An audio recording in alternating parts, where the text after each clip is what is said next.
I'm Lindsay Thornton, Senior Sports Psychophysiologist with the United States Olympic Committee.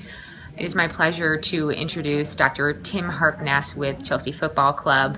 Tim has extensive experience with national and Olympic level athletes in sports of shooting, cricket, rugby, and golf, in addition to soccer or football. He'll be sharing biofeedback and neurofeedback assessment and training data that he has collected with Dr. Bruno Demichelis. Bruno has 22 years of experience with AC Milan, also Chelsea Football Club and Vancouver Canucks National Hockey League. Enjoy their presentation. A few words just to share with you how this presentation came out. Originally, it wasn't designed to be introduced to sports psychologists, but to coaches and sport directors and owners, because what I found in my experience, I've spent the last 30 years working with top athletes. We have, and normally when you come to conferences like this, you find gold mines, but we are no buyers. It's very difficult then, that someone buys all this product. And I have a lot of young college, fresh blood coming, so it's so difficult, to have someone, appreciating all our job.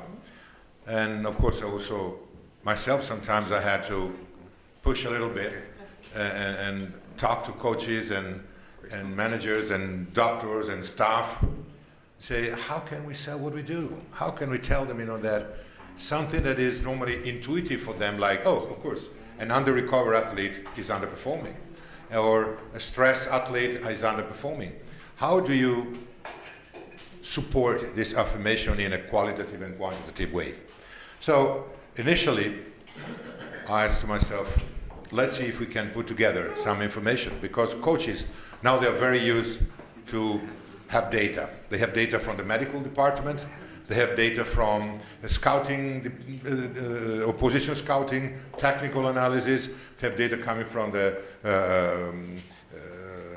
strength conditioning department, so they have data. They don't have data from the psychologists. So I said, let's see what we can do. And some years ago, I had a chance, I met not only Valeria Resta, who is my partner now, I met Tim, and that's why he's there, because years ago I asked him, you know what, I would like to have a product like this. And he said, let's see what you have in your bag, okay? And he found that I have a database of about 20, 25 years of stress assessment that I didn't even care. He was just looking in the biograph program. He said, wow, you have hundreds and hundreds and hundreds of assessment here. So I said, and he came a few days later with the product.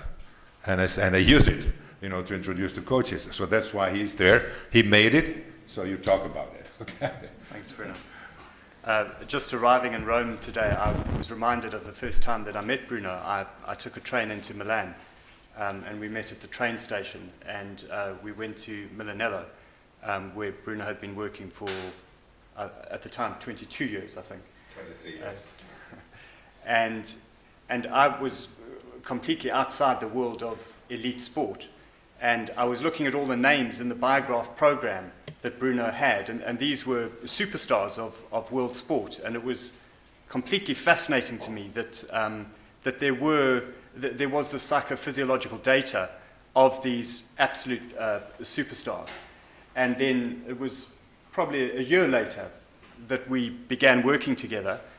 Bruno invited me to work with him at Chelsea Football Club, and we had the opportunity then together to expand on this database. And we ended up with a database of athletes that included maybe 40 world-class footballers, but a lot of elite footballers, probably another 150 elite footballers. We had Olympic gold medalists. We had, I think, a free diver, someone who breath hold diving. We had a shooter. We had a cricketer, one of the great cricketers of all time. So we really built up an extensive database of around 250 elite athletes. And this is some of our summary of the data. So what we did is we put the data into Z-scores. We called it a stress IQ, just to try and make it comprehensible for the non-academic people that we were working with sometimes. And one of the things that we demonstrated quite clearly is that, first of all, the stress response is measurable, and the second is that it's trainable. And when we say first-team football players improve their stress IQ by over 20 points, it's 2 standard deviations of improvement with training. We looked at all of these athletes, and we were able to rate the athletes. This was one of the great things about the data, is that you don't just have the data that you've collected. You have an enormous amount of performance data, historical data. You know the people quite well. So we were able to rank them in terms of their ability. And when we went through the stress test that we had done, we said we found 4 differences between the elite athletes, the really world-class athletes, and the others who were simply very, very good. So we found resilience, psychophysiological resilience, a body that doesn't really respond to stress. I'm quite sure all of you, when you've put skin conductivity on somebody for the first time, something I like to do is just give them a little nudge, and you just see the skin conductivity bump as they get an unexpected tap. And I remember I hooked up one young footballer. He's a striker. Strikers tend to have the lowest stress responses, and I gave him quite a hard smack on his arm, and there was just no response whatsoever. And he said, yes, I don't get very stressed.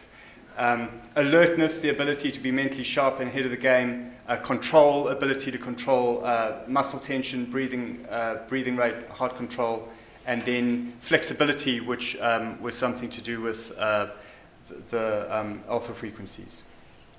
So this is what the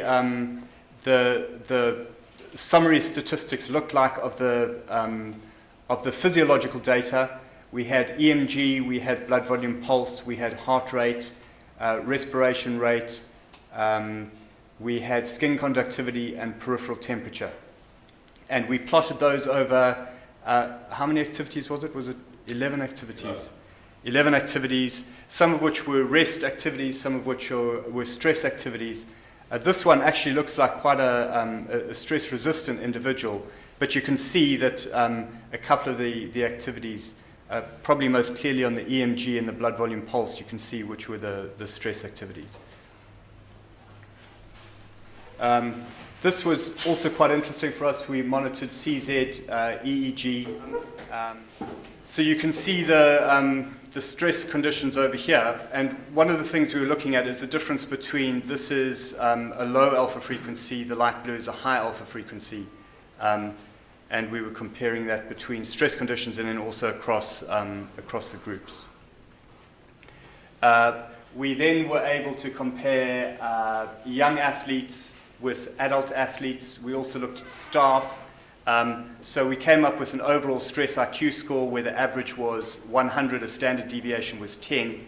So you can see the under 16 average was just about on that. First team average a little bit, well, 6 points above. This was a psychophysiological. This was theta beta ratio. This was looking at the high alpha to low alpha ratio. And then we're looking at some psychophysiological parameters here, skin conductivity and temperature. So that's a comparison of really junior athletes compared to senior athletes. But one of the things we found is that when we monitored the staff, who were also adults, some of the staff at a football club are a fairly hard-bitten bunch of people, and they also had fairly resilient stress responses. So that's why we were interested to look at elite versus very good athletes. Here we're having a look at the squad comparing the first team to the reserves. Now the reserves are probably on average at this stage around 19, 20 years old, so they're young adults. And then we had the under 16s, the youth are under 18s. And you can just have a look at, this is the overall score. This is the flexibility IQ, which is looking at the changes in alpha, the control IQ, which was muscle control and breathing and heart rate variability, alertness, which was theta beta, and then resilience, which was a combination of peripheral temperature and skin conductivity. So you can just see the different groups, the different changes that we got. And then one of the real differences that we found, which was kind of interesting, we haven't actually put the staff in here, because the staff actually featured quite well in all of these stress tests. But the big difference that we found between athletes and non-athletes was in the mean high alpha. And the change in mean high alpha between athletes and non-athletes was significantly different. So non-athletes would have a much higher peak of high alpha in the active states than they would than a non-athlete would. So this to us seemed to distinguish an athletic brain from a non-athletic brain. Whereas in the low alpha, there wasn't really that difference between an athlete and the non-athlete. Our hypothesis, and this is a kind of not a particularly expert hypothesis, but one of the things that... When did you record the EEG from the release recording? This was CZ. Okay, thank you. Yeah. Our hypothesis is that one of the things an elite athlete needs to be able to do is change attention very quickly. And we thought that possibly that explained the high alpha peaks. Here's mean temperature, mean heart rate. Yes, across the different conditions. Here. Mean skin conductivity. So you can see the first team starting with the lowest skin conductivity, ending with the lowest skin conductivity. The reserves, for some reason, more stressed than anyone.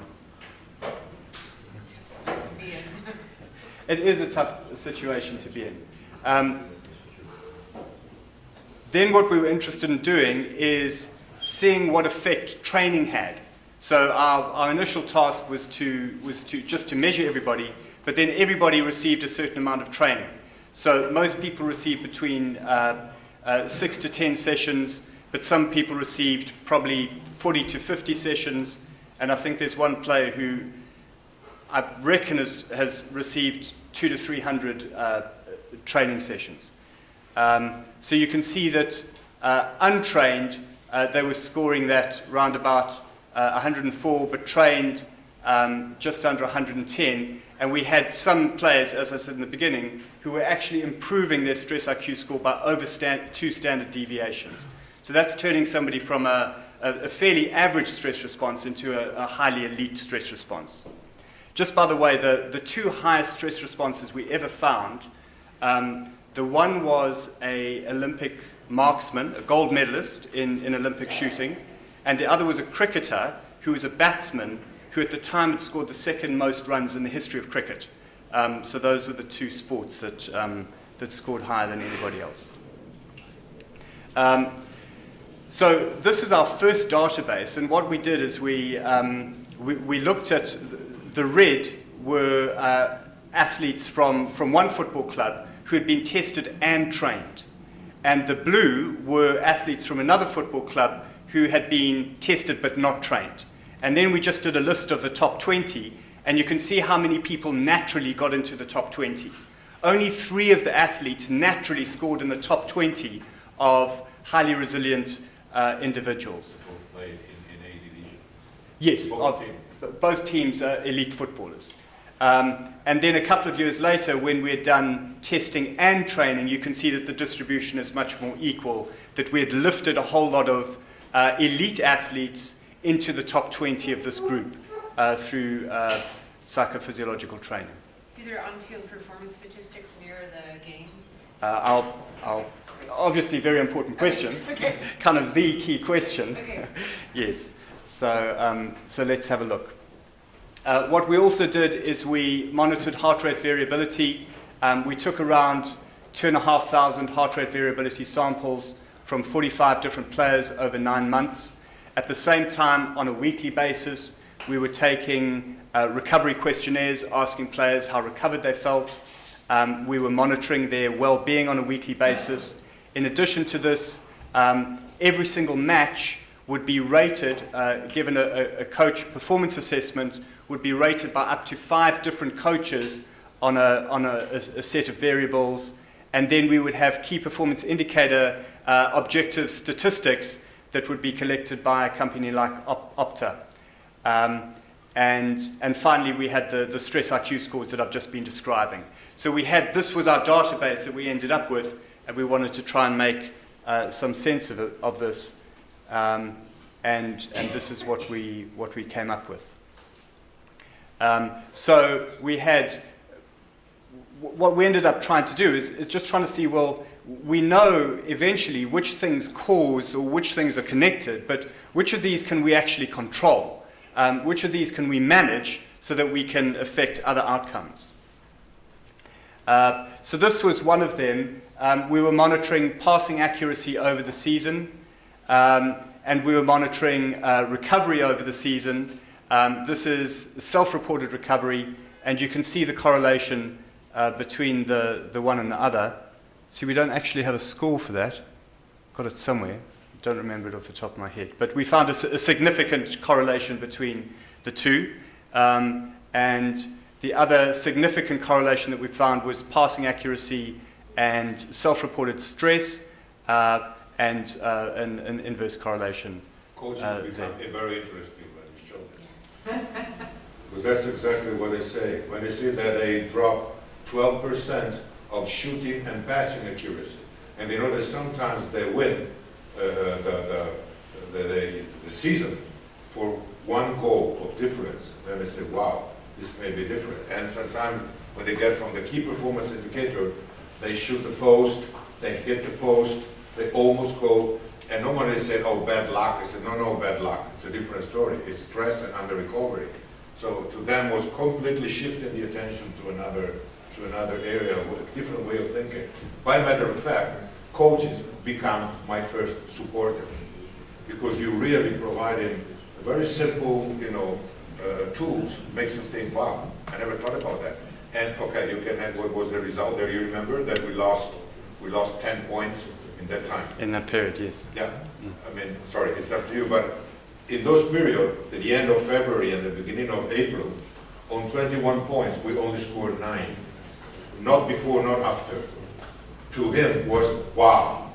To the coach was unbelievable. I mean, it makes sense to me. To say it's bad luck is not so satisfying, but coaches feel that they sort of accept it, but they're not actually satisfied to say it's bad luck. Not this coach. Yeah. And that was where we were trying to get to, because something like passing accuracy, when you're dealing with a mature athlete who some people would argue is fully developed, it can be quite difficult to actually impact on that passing accuracy. So when you can find something that is highly correlated with it, that you can affect, it's a good factor to discover. This is some feedback from the heart rate variability study that we did. We found that breathing and biofeedback training was positively correlated with low frequency, inversely correlated with stress, and positively correlated with performance. And this is going back to that database, performance as rated every single match by up to 5 different coaches. So we're fairly confident in these measures of performance. And then we had the opposite with high frequency, and then we also found self-reported confidence and coach-reported performance statistically correlated with those. Heart frequency or high frequency? High frequency. High frequency down. Heart frequency probably. Sorry? Heart frequency. High frequency down. Okay. High or heart? High. Okay. Yeah. You mean during RSA, during That's correct. biofeedback training, so during training? Well, not during training, just during assessment. Oh, a during resting measurement. state assessment. Yes. Okay, that's good.